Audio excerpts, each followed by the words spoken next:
Bem-vindos ao Power People Cast. Hoje eu estou com Francis Carla Sá, da Veritas Auditoria e Consultoria. Ela que vem para falar com a gente, abrir sobre o que é a matriz de 5 pontos, como é que a gente faz boas metas e como é que nisso tudo a gente consegue unificar uma linguagem dentro da cultura do nosso negócio para que tudo rode. Seja bem-vinda. Olá, Marília. É um privilégio fazer parte desse momento. Eu sou a Francis Carla Sá. Eu digo que divulguei a Veritas como empresa há um ano aqui nesse mesmo podcast. Estamos retomando em 2026 com muita alegria, com projetos novos, ferramentas, tecnologias. E é um privilégio fazer parte desse movimento. Vamos começar com a matriz de 5 pontos. Gente, essa ferramenta é brilhante que a Francis Carla, enquanto chair também do C12, você já deve ter ouvido falar sobre o C12 aqui dentro do podcast, é utilizada em todas as reuniões. Então, eu vou pedir para ela explicar um pouco sobre essa ferramenta e depois a gente vai linkar ela com a parte das metas. Maravilha, maravilha. Dentro da Veritas, né, como consultora, como auditora, eu sempre trabalhei conceitos de gestão sistêmica. Então, eu venho de uma cultura de cervejaria, padronização da rotina, gerenciamento, né, pelas diretrizes. E dentro disso, eu tive o privilégio de ser a primeira chair, a primeira conselheira, mentora de uma empresa de capacitação, que é o C12 Brasil, a maior empresa de capacitação de empresários, CEOs cristãos do mundo. E nesse privilégio, a gente conta com essa ferramenta chamada Matriz de Avaliação de 5 pontos. De forma prática, o que é a Matriz de Avaliação de 5 pontos? O C12, por ser cristão, além de levar em conta a importância da geração de receita, do gerenciamento financeiro, operacional, organizacional, ele também avalia ministério. Então, quando a gente integra um empresário, um CEO dentro do fórum do C12, uma das primeiras ferramentas aplicadas é a matriz de 5 pontos, avaliando essas 5 diretrizes que eu pontuei: receita, financeiro, operacional, organizacional e ministério. E como é que a gente chega nessa avaliação? Como é que o empresário pode fazer essa avaliação hoje?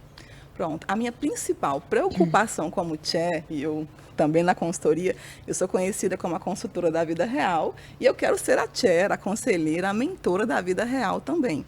É o empresário preencher um formulário como proforma. Estou na meta, abaixo da meta, acima da meta. Como que eu sei que o meu gerenciamento da receita, do financeiro, do operacional está na meta, abaixo ou acima? Se eu não tenho metas, se eu não tenho KPIs, KPIs, indicadores, se eu não tenho estratégia desdobrada para o meu time. Então, o grande desafio, e eu diria que também o grande entusiasmo para o chair, é provocar o empresário para que essa avaliação saia do conceito paisagem. O conceito eu quero viver essa verdade no meu negócio. Vamos ensinar o pessoal a viver isso? Vamos destrinchar essa matriz de 5 pontos? Porque eu acho uma ferramenta tão valiosa que eu acho que vale a pena a gente falar. Vamos começar com o operacional? E aí eu não posso desmerecer a mesa que eu tenho. A Marília está na mesa comigo, ela faz parte do Fórum do C12, é uma das empresárias que também são conselheiras. Então, a força do C12, além de ter a matriz de 5 pontos, é ter o conceito de governança, de conselhos. A Bíblia diz que na multidão dos conselhos há sabedoria. Então, o grande diferencial para desdobrar a matriz de avaliação de 5 pontos dentro do C12 é que a gente não está contando apenas com uma ferramenta papel. Nós temos conselheiros sábios. É vida real. É vida real. Que passaram por consultorias, por auditorias, por mentorias e que desdobram entre eles as suas práticas, as suas experiências corporativas, num ambiente de total confidencialidade, né? De sigilo, de cuidado, de acolhimento, que é um outro diferencial do C12. Então, imagina você ter o privilégio de ter 12 empresários mensalmente reunidos, entusiasmados e intencionalmente comprometidos com o teu negócio, porque cada um vira conselheiro do outro. Então, quando você fala, Marília, de como tornar prático a avaliação de 5 pontos, a gente trabalha no C12 planejamento estratégico. Então, imagina que ao final de setembro, outubro, a gente já está imaginando, né, o planejamento estratégico do ano seguinte. Com essas metas desdobradas, seja na perspectiva de processos, comercial, financeiro, aprendizado contínuo, a gente consegue ter uma visão macro, sistêmica do negócio e, de acordo com as suas áreas de diretoria financeira, operacional, organizacional, ministerial, desdobrar metas específicas. E a gente usa um conceito chamado SMART, ou seja, são metas onde eu consigo mensurar, né, medir, qualificar, com data fatal, com responsável, com evidência. Então, uma forma de desdobrar, eu diria que o início é se ter um planejamento estratégico do seu negócio. A empresa sabe onde quer chegar e com quem vai chegar, porque, em tese, as empresas deveriam ter um DNA, né? A sua missão, a sua visão, os seus valores, e desdobrar isso para a estratégia. Um DNA que seja vida real, né? Um DNA que a gente possa não ter só um quadro bonitinho na parede, mas algo para ser vivido na vida real, ser cobrado, exigido e ser até uma régua para quem fica e quem sai do seu negócio. Agora, eu acredito que sim, na minha experiência que eu tenho, são poucos hoje que de fato têm planejamento estratégico feito com o time, compartilhado, vivenciado, compartilhado e executado na prática. Mas todo empreendedor, todo empresário tem que ter pelo menos alguma coisa em mente. Ele tem uma ideia, Franciscarla. E às vezes a ideia é: este ano eu vou comprar terreno tal. E empreendedor tem muito disso. Eu conheço vocês, tá? Tem muito disso. Às vezes não tem um plano destrinchado, mas tem. Eu preciso comprar um ponto novo. E para eu comprar esse ponto novo, eu desencadeio várias estratégias que são indiretas, porque não existe a prática. Perfeito. Então, eu queria muito que a gente trouxesse essa matriz de 5 pontos na vida real de quem às vezes nem tem um planejamento estratégico. E para quem tem, ele é muito palpável. Sim. Eu quero falar com quem não tem mesmo. Exato. Você que tem só uma ideia do que você vai fazer esse ano. Exato. E que talvez você nem falou pro seu time. Tá só você, isso às vezes seu sócio está sabendo. Eu deixaria o alerta, Marília, de que é necessário, porque existe no PDCA, né, o critério de que se eu... Traduz PDCA, Franciscarla. PDCA, planejar, desenvolver, executar, checar e atuar corretivamente dentro do teu negócio. Então, imagina que eu sou esse empreendedor. Eu estou lá no P do PDCA, que é o planejamento, planejando sozinho. Então, é um planejamento solo, ninguém sabe o que eu quero, qual é a minha visão e onde eu quero chegar. Eu mando todo mundo executar. Mas eu planejei sozinho. Está todo mundo saindo, correndo para planejar, para executar algo que ele não sabe a visão, que ele não sabe a estratégia, que ele não sabe como mensurar, porque ele não entendeu o plano.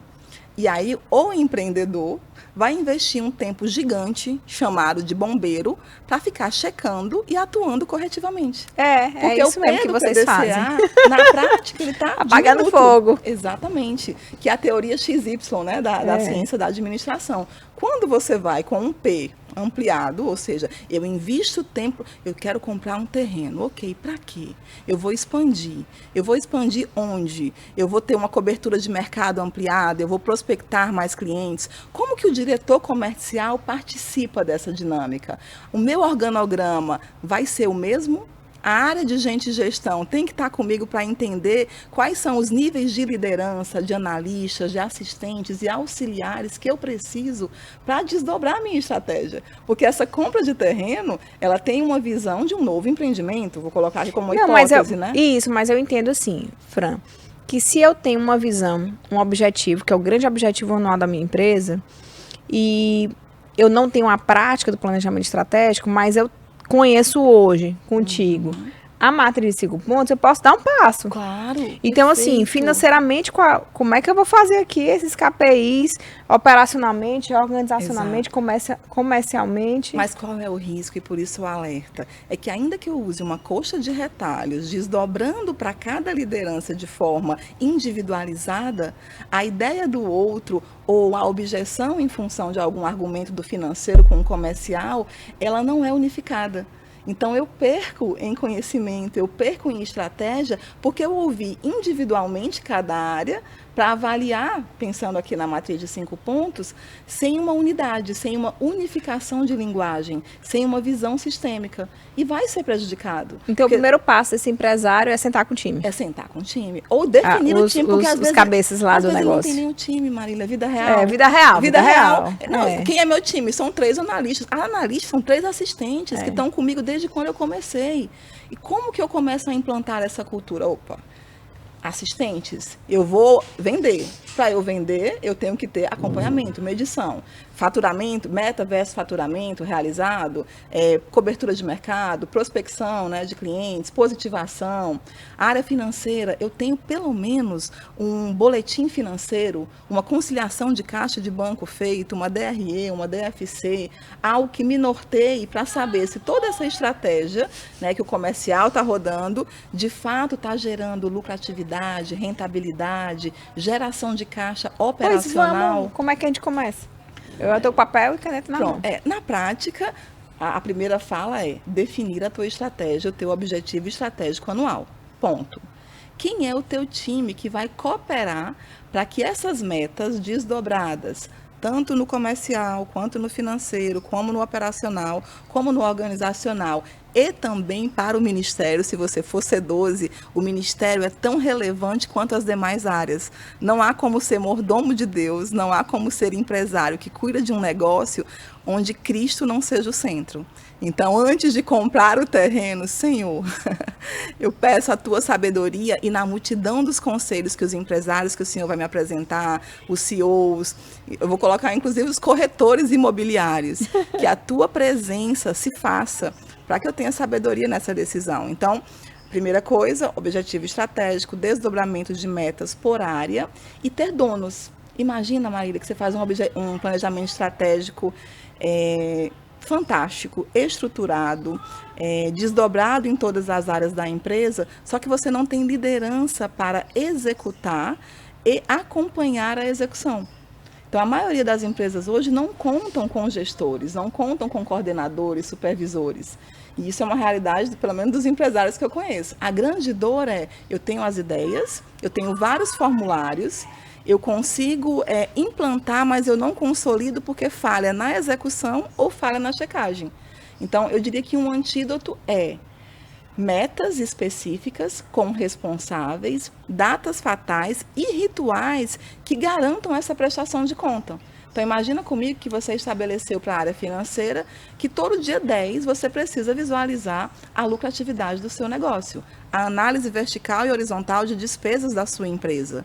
Quem é o responsável? É o supervisor financeiro? E essa parte é boa, porque muita empresa, acho que agora, nesse novo cenário fiscal, vai migrar do presumido para o lucro real. Sim. Que a gente está atrás, né, dos melhores benefícios e talvez esse movimento seja que vai acontecer em massa, né? Eu vou sair de micro e vou acabar indo para um lucro real. E o lucro real tem uma coisa que eu acho muito legal. Ele obriga você a se organizar. Você vai precisar lançar todas as despesas, tudo que tiver relação com a empresa, você vai precisar da nota fiscal, vai precisar lançar para que você realmente faça um balanço vida real. Sim. Eu vou trazer uma informação recente, tá?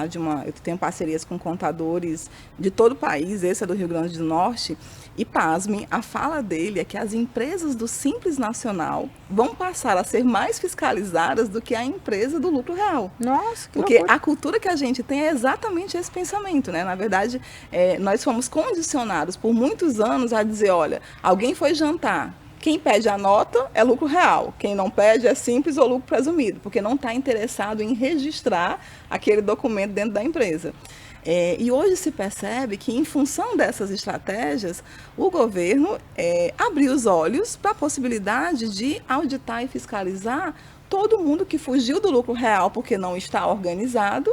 Então, para aumentar a arrecadação, hoje é uma estratégia do Estado realmente fiscalizar essas empresas. Então, essa premissa de que a organização é necessária no lucro real, ela está sendo desfeita gradativamente. Vida real. Tá? Eu fiz uma reunião começando a ser vantajoso. A ser vantajoso. E você ser organizado, Marília, te traz Eu, como uma consultora que traz dados reais para o empresário, eu não sou contadora, eu sou administradora. Então, quando eu apresento um balanço, uma DRE, uma DFC, e eu comparo com a contabilidade, geralmente os dados são diferentes. Então, para mim, lucro real é isso. É você ser a contabilidade gerencial real. Então, imagina uma empresa que não tem o hábito de registrar 100% das suas operações. Como que ela vai mensurar se ela está abaixo da meta ou acima da meta Ela está no escuro. Está no escuro. Tá no escuro. Então, assim, primeiro o que é que a gente tem que fazer aqui para chegar na matriz de 5 pontos? Definir o objetivo estratégico. Perfeito. Definir as pessoas que vão acompanhar e fazer o desdobramento dessas metas. Sim. Por áreas, né? De acordo com as pessoas que você estabeleceu. E o mais importante, para fechar, é ter a constância da prestação de contas. Quando você falou de prestação de contas no individual, você imagina isso no universo corporativo. O constrangimento de algo que foi acordado, pensa num 5W2H. O que é 5W2H? É um plano de ação onde eu digo qual é a minha meta, quais são as atividades que vão ser desdobradas nessa meta, quem é o responsável de cada atividade e o que ele vai me apresentar e em quanto tempo. Então, imagina que o teu workshop, a tua reunião mensal de resultados, eu não sei qual é o nome do ritual na tua empresa. Como é que você chama o nome do teu ritual mensal de prestação de contas? RMR. RMR, Reunião Mensal de Resultados. Então, numa RMR, o que o teu líder entendeu que é meta, que veio do objetivo estratégico que estava lá no planejamento estratégico? Ele entendeu que ele tem 5 metas com indicadores que gerenciam rotina e, às vezes, gerenciam projetos. Exato. Que é outra diferença que tem que ficar bastante detalhada, porque às vezes você tem um colaborador que está investindo tempo em tantos projetos que ele não consegue fazer a rotina. Então, eu tenho que olhar para o meu organograma e vou dizer, olha, esse colaborador, ele tem que ir lá para a área de inovação, pesquisa e desenvolvimento, para que eu possa ter alguém vivendo a rotina, gerenciando KPIs, né, de cotidiano, porque geralmente eu encontro gargalos em empresas que têm na mesma pessoa alguém que está pensando na compra do galpão, em alavancagem financeira com bancos, mas tem que fazer a conciliação bancária do dia seguinte, do dia anterior. Tem que apresentar a DRE no mês seguinte, tem que fazer um orçamento base zero, orçamento base histórico também.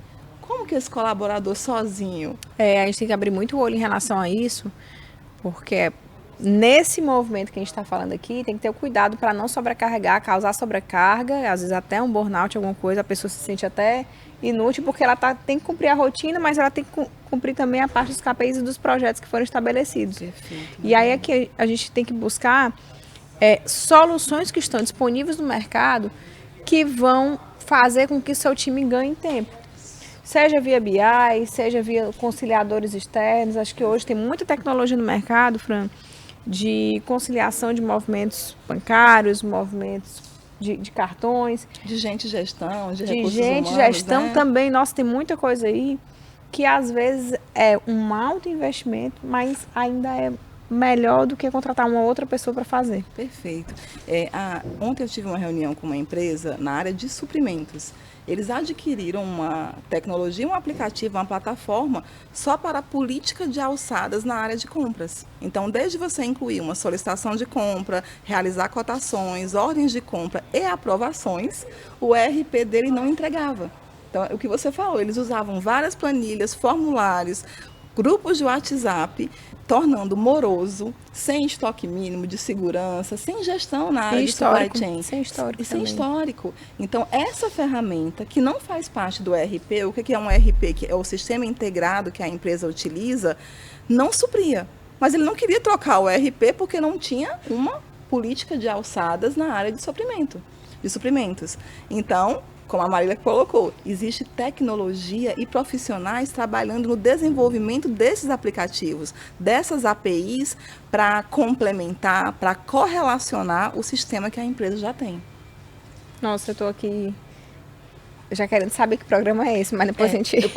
Eu vou divulgar, não sei se pode, mas o nome é S4 Suprimentos, tá? S4 Vou anotar, gente, suprimentos. Porque... Então, e eu vou descobrindo a cada semana, e é isso que é maravilhoso, eu diria que é uma das mágicas da auditoria, é que quando você abre a perspectiva de processos em cada área, e você vai estudando retrabalhos, atividades manuais, ou atividades que são feitas por 2 ou 3 pessoas com finalidades diferentes, mas que deveriam ter uma única finalidade, você percebe que a tecnologia, o processo, as parcerias minimizam o adoecimento.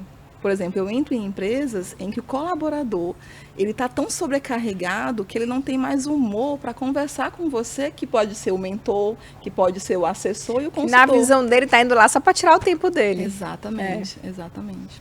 Ei, Fran, então vamos lá, doutora Francis Carla. O nosso empresário já conseguiu fazer tudo isso. Agora, como é que ele sabe que ele criou boas metas? Como que eu crio boas metas? Como é que começo? Nossa, para mim é relativo o conceito de boas metas. As metas têm que ter... Vamos lá, toda meta tem que trazer retorno financeiro? Não. Fala mais sobre isso. Vamos pensar numa meta ministerial, né? Imagina você implantar a capelania na sua empresa. É uma meta, entende? E que vai ter um responsável, que vai acolher, vai cuidar dos seus colaboradores. O retorno financeiro pode vir porque pode aumentar a produtividade daqueles que foram ouvidos e acolhidos. Mas é o pode. Mas é o pode. Entende? Então, na mensuração, na evidência, eu vou ter melhoria Tu acabou de quebrar uma crença minha. É. Eu tinha a crença de que todo KPI tinha que trazer um retorno financeiro e alto. Não diretamente, eu diria que indiretamente pode, você concorda? Imagina um time cuidado. Não, sempre traz. Sempre traz. Mas não que a gente faça pensando no retorno financeiro. Exato. Essa parte do ministério, essas metas ministeriais que a gente implanta para trazer a mordomia para o negócio, de fato, elas são estabelecidas sem um viés de retribuição financeira. É o propósito acima do financeiro. Do financeiro, né? Sendo que aquilo que nós conversamos há pouco sobre sem margem, né? Sem missão, Não há missão, resultados importam, a gente quer avançar sempre, inclusive esses são um dos valores do C12. Resultados importam, avançar sempre. Na prática, o C12, muita gente fala, é uma empresa de cristãos que vão ensinar a fazer missa e culto dentro das empresas. É um almoço, um jantar, um café da manhã, um dia num hotel para fazer rede de relacionamento, network. Não. Nós temos... Não, até porque quem vai nesse intuito de network não fica. Não fica. Isso. Não fica, porque uma das coisas que eu gosto muito no fórum é que a gente olha a pessoa, a gente olha o empresário.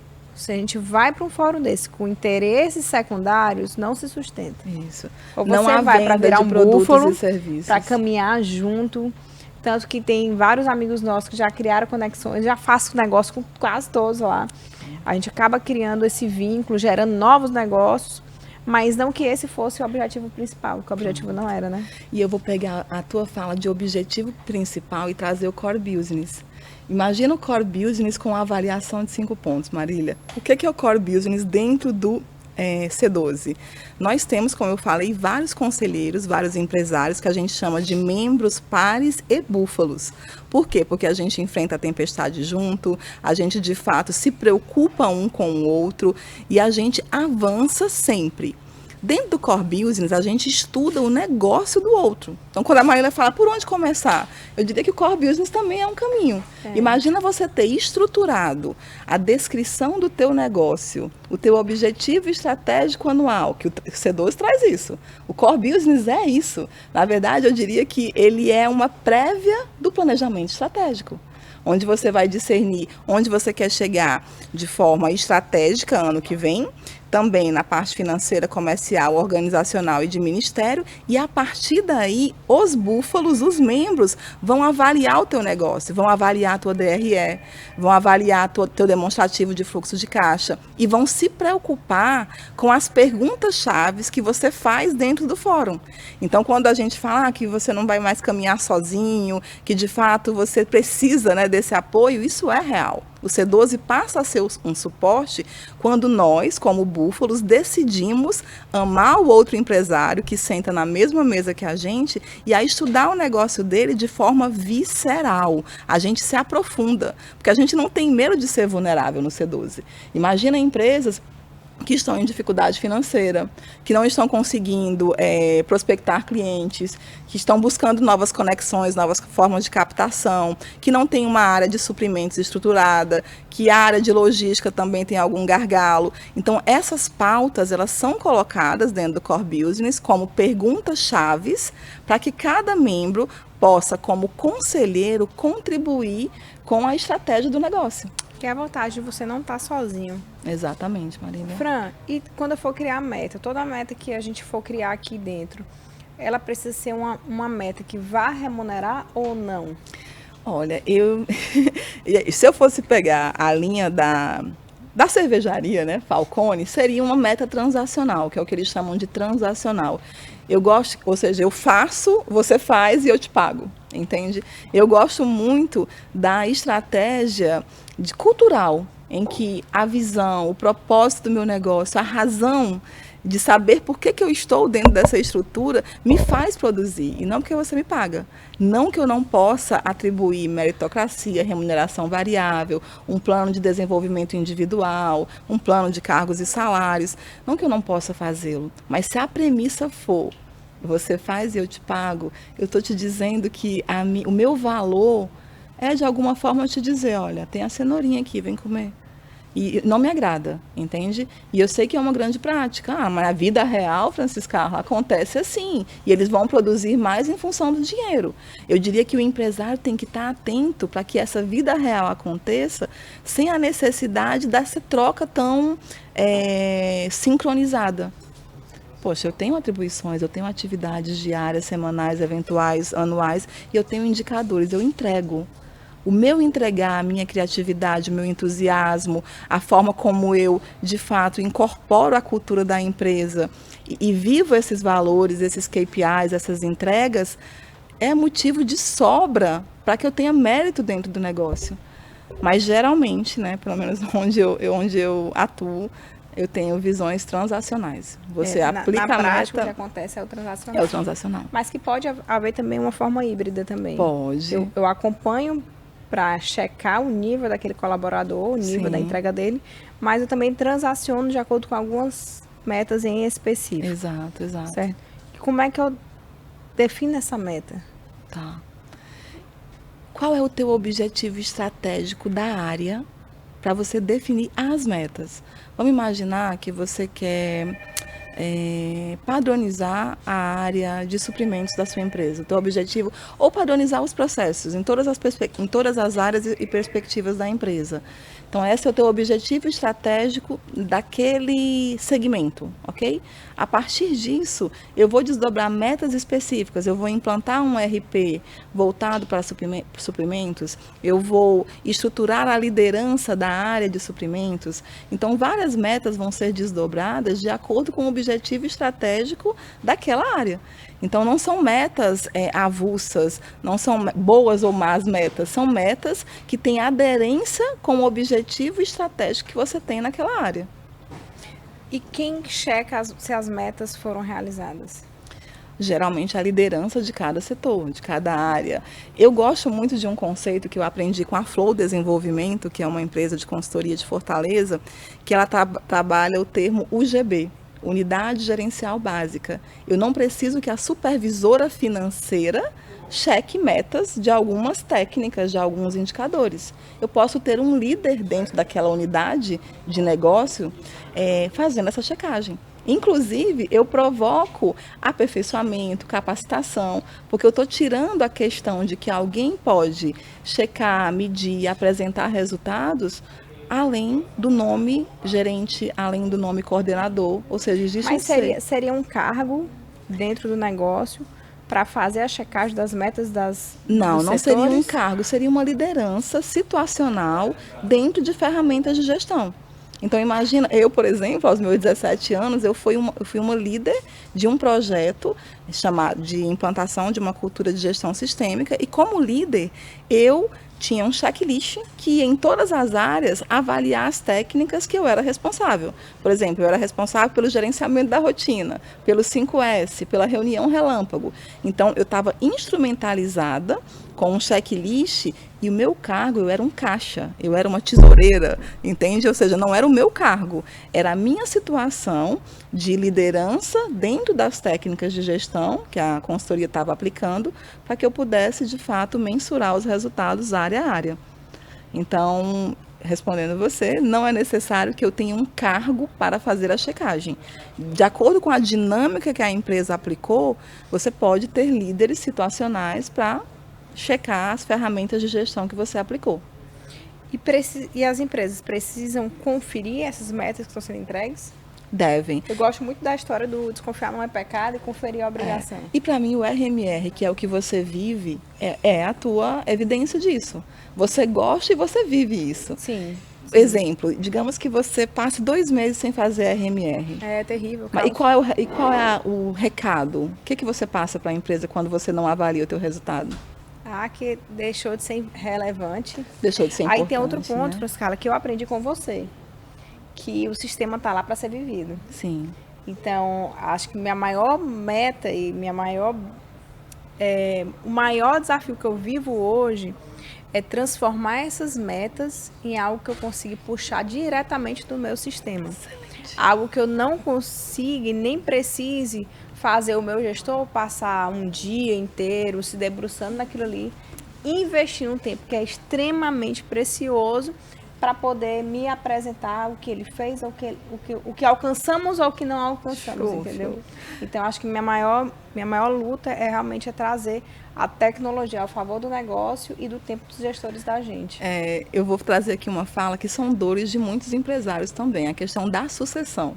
Como é que eu trabalho o conceito de sucessão? Nessa tua fala, eu gostaria de estar no Canadá, ou meu filho, que faz parte do conselho da empresa, ele não é executivo, ele não exerce nenhuma função, nenhum cargo de liderança, mas ele faz parte do conselho da empresa, é sucessor, é sócio, se interessa pelos números, é ter de fato um painel onde ele consegue visualizar sem que você conte. É óbvio que ele vai contar fisicamente para que se esse vida real que está no painel, de fato é vida real.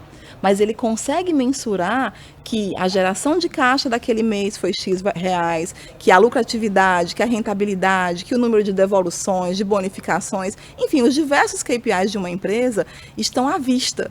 Então, a gente vive muito gestão à vista, só que não em planilhas. O que me irrita, Marília, não é que eu não gosto de planilhas, elas nos ajudam.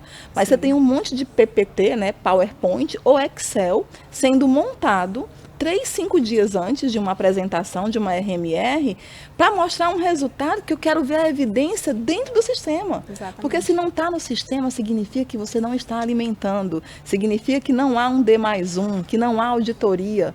E essa prática, Marília, ela tem que ser vida real. Então, hoje eu diria que o maior privilégio para o empresário é escolher quais são as ferramentas que ele vai utilizar de tecnologia, ERP, BI, CRM, aplicativos, escolhi, são essas. Para que ela seja vida real, eu tenho que as funcionalidades de todos os módulos do que me foi prometido como ferramenta entregue. Quem vai entregar? As pessoas que vão aprender a registrar, a auditar e a consolidar dados. Eu tenho empresas que investem milhões em BI, com os melhores dash, as cores mais vibrantes e com os templates, layouts, designs fantásticos, mas que a informação não é confiável. Porque não há quem registre com constância, com entendimento e não há auditoria. Então, nesse ponto, vira paisagem. Aí vamos lá para a matriz de 5 pontos. Já estou nela. Né? Como é que eu vou fazer? Dizer se eu estou acima, abaixo da meta, se eu não tenho a gestão à vista. Então, talvez também seja pré-requisito para poder iniciar. E aí, se eu tenho uma gestão, se eu tenho um financeiro que eu realmente alimento, eu consigo ver minha margem, meu lucro, Sim. que é mais importante e relevante do que o ponto faturamento.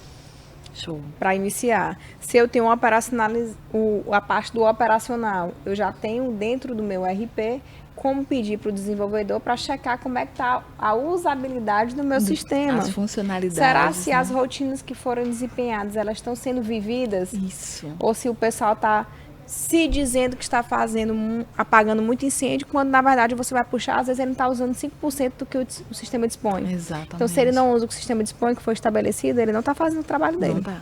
E aí entra a checagem. É por isso que dá os incêndios, né? Exatamente. Organizacional, que já é a parte do RH, recrutamento, seleção, eu posso checar via sistema turnover. Sim. Posso checar tempo de contratação. Absenteísmo. Tempo de empresa, absenteísmo, valores pagos com diárias. Perfeito. Se eu entro na seara do marketing, eu já posso entrar em variáveis dentro da rede social que eu uso. Sim, E se eu entro na parte ministerial?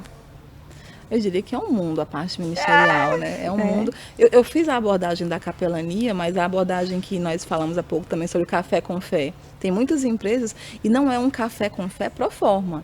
Existe leitura da palavra, existem princípios bíblicos aplicados. Mas a gente pode entrar no percentual de lucro que eu destino para investir na área ministerial, Sim. seja com contribuições à entidade, excelente. seja com compra de materiais para distribuição, seja para atender alguns sonhos de alguns próprios colaboradores do negócio, que eu já puxo do percentual de lucro, já engajo todo o negócio. Você trouxe luz para mim, eu amo essa fala, porque a verdadeira religião que Cristo escreve é o quê?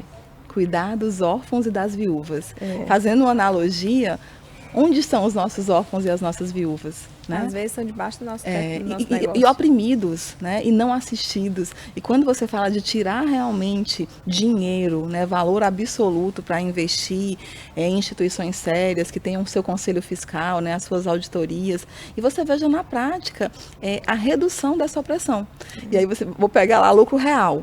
As empresas de lucro real, elas podem, com seus contadores, estudarem alternativas de nem tirar do caixa, mas da parte tributária do negócio, como tirar um valor que já vai ser investido nessas instituições. Ou seja, eu não tenho que gerar caixa para retirar, eu já gerei lucro. E se eu gerei lucro, eu gero um imposto de renda, uma contribuição social. Sim. Então, dentro disso, como que o meu contador, isso empresas do lucro real, tá? Até bem pouco tempo só do lucro real, pode me direcionar para que os investimentos desses impostos sejam definidos por mim, pelo meu conselho administrativo, pela minha direção. Então, isso faz todo sentido. Acho que com isso a gente fecha. Gente, o que é que a gente encontrou aqui nesse podcast, fazendo aqui um zoom out? A gente entendeu que o primeiro passo para nós empresários é definir o principal objetivo do nosso negócio, entender quem são as pessoas que vão cuidar desse principal objetivo, que vão tocar as diretrizes para que a gente alcance esse objetivo, fazer o desdobramento para essas pessoas das metas que serão entregues para eles, essas metas que devem ser sinais de que o objetivo será alcançado, focar na constância, na prestação de contas, para mostrar que está sendo visto, está sendo conferido. E se a gente não tem um sistema, a gente não tem gestão. Então, para fazer acontecer, é preciso que a gente tenha essa atenção ao sistema que a gente usa, para que a gente tire todas as informações desse sistema. Aí sim, com isso a gente consegue fazer acontecer a famosa matriz de 5 pontos. Perfeito, perfeito. Marília, é isso. É fazer acontecer a gestão da vida real, a gestão power, né? E aí coisas estranhas acontecem quando existe uma gestão efetiva, uma gestão de verdade. E, gente, com gargalos, com situações de turnover, com absenteísmo, com situações da vida real que a gente vai enfrentar.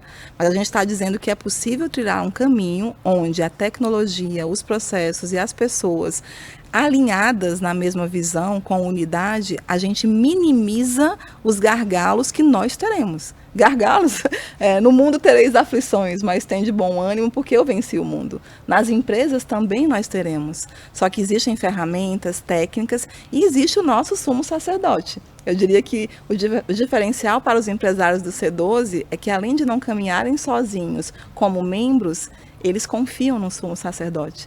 Me veio à memória o nosso head field chair, uma fala dele de que um dia ele estava com um problema muito sério para resolver, econômico-financeiro, e ele foi para a sala da presidência para conversar com o mentor dele, que era Jesus Cristo. Então, diante do altar, do trono de Cristo, ele se posicionou com humildade, com vulnerabilidade, sem autossuficiência, declarando qual era a angústia dele. E nós hoje podemos dizer que, como empresários cristãos, temos esse privilégio. E não é oráculo gospel, não é misticismo, Não. é de fato fé aliada ao que o Senhor nos entregou, que foi a palavra dele, a oração, o relacionamento. E o meu clamor aqui é que cada empresário, antes de qualquer execução, possa se relacionar com o Senhor, ter o seu devocional diário e avançar, né, com todas as ferramentas, incluindo a avaliação de 5 pontos. Exato. E quando tu traz essa temática da mordomia, eu me recordo o quanto que Deus gosta de empreendedores. Né? Os exemplos da Bíblia, você não vê concursado, você não vê sacerdote nos exemplos. Ele fala o quê? Do dono da vinha, do cara que tinha uma fazenda. Verdade, Né? verdade. Das pessoas que exerciam atividades empreendedoras. Porque para a gente empreender, primeiro de tudo, a gente empreende algo que a gente nem sabe se vai dar certo, se não vai. Verdade. Dificilmente eu acho que existe um empreendedor que não tenha fé. Se não em Deus, pelo menos fé no seu negócio. E às vezes, até minha irmã estava me contando numa roda esses dias, eu me surpreendi dela falando que a gente precisa pedir. E quando a gente deixa de ser o CEO e Deus passa a ser o CEO, a gente fala assim, olha, eu estou precisando disso, vamos resolver. Aí você tem para quem entregar. Porque nos negócios, os problemas chegam todos para a gente. Exato. Mas quando você tem o Senhor como sócio, eu chego aqui que agora eu não consigo mais, vai lá, resolve. E de fato ele resolve. Amém. E aí ele traz a provisão, e ele traz a solução, e ele desata os nós. E ele traz o consolo quando a solução não é o que a gente espera. Porque depois a gente entende o porquê. Exatamente, a premissa não é que tudo vai dar certo e que nós vamos ser lucrativos o tempo Mas sempre todo. dá tudo certo. Exato. De uma forma ou de outra, até isso, quando não dá. Exatamente, é esse contentamento, a palavra é essa. O contentamento e entendimento que a provisão às vezes é o consolo. A provisão, às vezes, é justamente não atender às expectativas e desejos só do meu coração. Porque ele conhece o todo, ele é sistêmico, e né? seguindo aqui, Francis Carla, ela encontrou com uma pessoa que tinha um negócio semelhante ao dela, em São Paulo, e ela falando que estava muito difícil e tal, e essa minha irmã virou para ela e questionou, mas você já pediu? Você já falou que você está precisando? Já chegou? Deus, manda isso. Aleluia. Não, e pode? Né? Então, às vezes a gente tem a sensação de que não pode pedir. Gente, peçam e vos será dado. Amém, Senhor, eu creio. Então, às vezes está faltando muita gente entender que talvez o desafio do seu negócio seja trazer Deus como sócio e pedir, mas pedir com sabedoria, gente. Não é a ganância. Né? Eu acho que é uma linha muito sutil, sabe, Francis Carla? Às vezes as pessoas querem o sucesso, mas para adquirir algo bem supérfluos. Sim. E Tiago fala disso, né? Na carta de Tiago, ele diz exatamente isso. Que quando ele pede, ele não recebe porque pede por motivos errados. Entende? A soberba, a avareza, Perfeito. O orgulho. Então, a carta de Tiago, super indico Tiago, Novo Testamento. Leiam, usufruam e pratiquem a palavra de Deus. E para encerrar, por favor, eu quero saber qual é a sua frase de impacto power. Ai, Deus. Eu vou me recordar da que eu disse, né? Que Jesus é power, Jesus é power, Jesus é vida real e ele pode fazer parte da sua vida. E o meu desejo é que todo mundo que está assistindo esse podcast possa ter um relacionamento genuíno, com o coração quebrantado diante dos reis dos reis. Então, a minha frase power é Jesus é rei, ele é real. Uau! Quer saber mais sobre a Francis Carla, sobre a Veritas e sobre o C12? Procura aqui nas redes sociais que eu vou deixar aqui embaixo. Muito obrigada e até o próximo Power Peoplecast. Eu te amo, amiga. Terminou? Desculpa, eu perdi, né?